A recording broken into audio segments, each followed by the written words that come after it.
जो स्क्रीन पे बैकग्राउंड में जो घर चल रहा है ये आपको सरकारी नौकरी दिलाने के लिए मोटिवेट कर सकता है। कोई राजनेता का घर नहीं है जो स्कैम करते हैं बहुत बड़े बड़े, या फिर ये कोई बिजनेस अंबानी टाटा बिरला का घर नहीं है। ये है उत्तर प्रदेश के और शायद थर्ड कैटेगरी में आने वाले एक कांस्टेबल का घर है, जिसकी कीमत करोड़ों में होगी। और उस कांस्टेबल की सैलरी सिर्फ और सिर्फ 40 50 या 60 हज़ार रुपये हो सकती है। 40 50 60 हज़ार रुपये पाने वाला एक कर्मचारी इतना बड़ा घर बना देता है। और वो पकड़ा भी तब जाता है जब वो बहुत बड़ा लोगों की जान के ऊपर बात आ जाती है।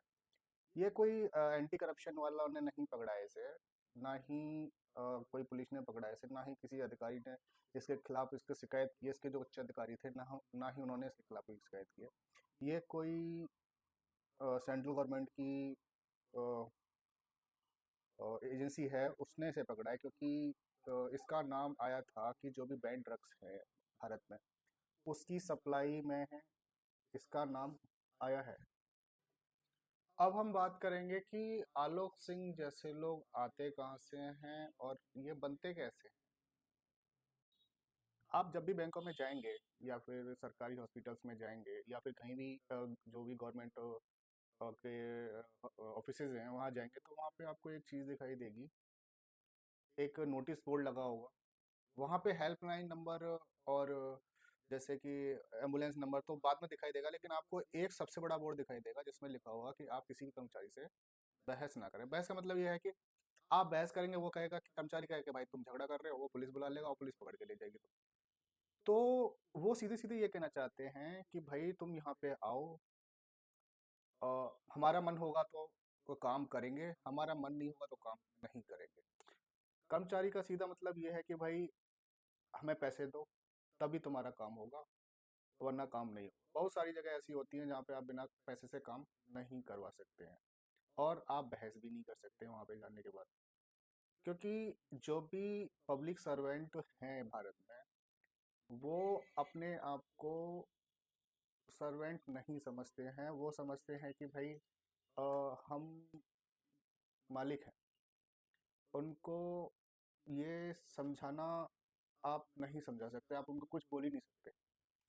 तो जो आलोक सिंह हैं, जो कांस्टेबल हैं जिन्होंने ये बंगला बनाया है इतना बड़ा, वो भी इसी तरह से बनाया गया है, क्योंकि अगर आपको काम करवाना है तो आप उनको पैसे दीजिए। अगर आपको काम मतलब जो रूल्स एंड रेगुलेशन से हैं वैसे आपको सारे रूल्स फॉलो करने के बाद भी आपको 50 चक्कर लगाने पड़ जाएंगे, फिर भी शायद आपका काम हो। उनका मन होगा तो कर देंगे, वरना आप वहाँ पे एप्लीकेशन दे के आ जाओ। आपका काम हो या ना हो उन्हें कोई फर्क नहीं पड़ता है। आलो सिंह जो कांस्टेबल हैं ये एक मोटिवेशन का काम करते हैं, जितने भी पुराने पुराने जो पेरेंट्स थे उनके लिए, कि भाई आप लोग सरकारी नौकरी करो, सैलरी तो आपकी सेव हो ही जाती है अगर आप ऐसी पोस्टिंग पे काम करते हो जहाँ पे फूड फूड बिजनेस का चेकिंग के लिए अधिकारी जो रहते हैं, फूड सेफ्टी वाले जो रहते हैं, पुलिस हो गया, और भी बहुत सारी ऐसी जगह हैं जैसे आरटीओ हो गया। अगर आप आरटीओ में जॉब लगती है तो आप सीधे सीधे अपनी सैलरी को बचा सकते हैं। कि मेरा मानना ये है कि जो कंज्यूमर जा रहा है बैंकों में या फिर पेशेंट जा रहा है हॉस्पिटल सरकारी हॉस्पिटल्स में, उनको डॉक्टर से बहस बहस नहीं, यानी कि अपनी बात रखने का कोई अधिकार होना चाहिए बैंकों में। कंज्यूमर को, जो सरकारी गवर्नमेंट बैंक्स हैं या फिर आरटीओज हैं या फिर जितने भी सरकारी दफ्तर हैं, ऑफिसेज हैं, वहाँ पे जो भी लोग जा रहे हैं, जब लोकल पीपल्स जाते हैं, पर्सन जाते हैं वहाँ पे, उनको अपनी बात रखने का एक कोई तो अधिकार रहना चाहिए। जैसे वो आज काम करवाना है तो हम वो इतने मतलब थोड़ा कॉम्प्लिकेटेड है, अगर सीधे सीधे जाके बात कोई करता है उसमें थोड़ा सा अलग रहता है। और ये जो नोटिस बोर्ड है जो लोगों को डराने के लिए लगा रखा रहता है वहाँ पे कि भाई आप बात नहीं कर सकते, कुछ बोल नहीं सकते, उनका मन होगा तो करेंगे, नहीं करेंगे। आप चुप रहिए और अपना वेट करिए बस, उनकी मर्जी होने का। तो इसके भी कोई कुछ तो ऐसा होना चाहिए कि भाई ये सब बंद हो, कि अधिकारी एक टाइम पे आके ये बोल देता है कि भाई आपने तो मुझे एप्लीकेशन दी ही नहीं, क्योंकि लोगों को इतनी अवेयरनेस है ही नहीं कि एप्लीकेशन कैसे दी जाती है सरकारी दफ्तरों में।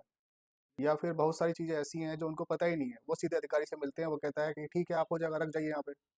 फिर दोबारा जाता है या फिर वो अपनी आवाज़ उठाता है तो वो लोग बोल देते हैं कि नहीं आपने तो हमें एप्लीकेशन दी नहीं। बहुत सारी आप वीडियो देख सकते हैं जो फेसबुक पे और इंस्टाग्राम पे आती हैं कि बाद में बोल देता है कि भाई हमें तो कोई एप्लीकेशन मिली नहीं, इन्होंने हमें आज पहली बार मिलने आ रहे हैं, वो भले ही 3 महीने से चक्कर लगा रहा है उनके पास। वो सीधे सीधे बोल देते हैं आपको जो करना है कर लो, आप तो आज पहली बार आए हो मेरे पास। तो इसके खिलाफ भी कोई कानून बनना चाहिए। और रही बात आलोक सिंह के फ्यूचर की, तो जैसे आलोक सिंह पकड़े गए हैं अभी, तो उनके जैसे अ, इन पिछले सालों में काफी पकड़े गए हैं, कुछ नहीं होता है उनको। कोई भी कड़ा कानून है ही नहीं उनके खिलाफ। उन्होंने तो जो कमाना था कमा लिया, ज्यादा से ज्यादा क्या होता है, केस चल जाता है, जॉब चली जाती है। जब 600 600 करोड़ के, 1000 1000 करोड़ के घोटाले करने के बाद लोग खुले घूम रहे हैं। इतने सारे राजनेता जो बहुत सारे घोटाले किए हुए हैं, और वो सिर्फ जमानत पे बाहर आ जाते हैं और जो उनकी दिनचर्या रहती है वो करते हैं। क्या दिक्कत है? कोई दिक्कत नहीं है। बस पैसा कमा लिया, वकील हायर कर लेंगे, बस क्या होगा, सजा भी हो जाती है तो क्या होगा, लालू जी की तरह आप घर जाके आराम से बैठ सकते हैं। लालू जी को भी तो जेल हो रखी है, लालू जी कहाँ दिखते हैं जेल में? लालू जी हमेशा अपने घर पे रहते हैं। तो भारत में भ्रष्टाचार के खिलाफ कोई कड़ा कानून है ही नहीं। हर रोज कोई ना कोई पकड़ा जाता है, वो आराम से बहाल हो जाता है। अगर ब्राइब थोड़ी कम है तो थोड़ा 10 15 20 दिनों के लिए बर्खास्त हो जाता है, फिर वो दूसरी जगह पोस्टिंग ले लेता है। बस यहीं पे बात खत्म हो जाती है, फिर वो वहां जाता है, वहां पे भी वही सेम काम करता है। तो ऐसे ही चलता रहता है, पब्लिक परेशान होती रहती है। और आलोक सिंह जैसे लोग अपनी जेबें भरते रहते हैं, और ऐसी ही आलीशान कोठियां, आलीशान बंगले और आलीशान गाड़ियां आती रहती हैं।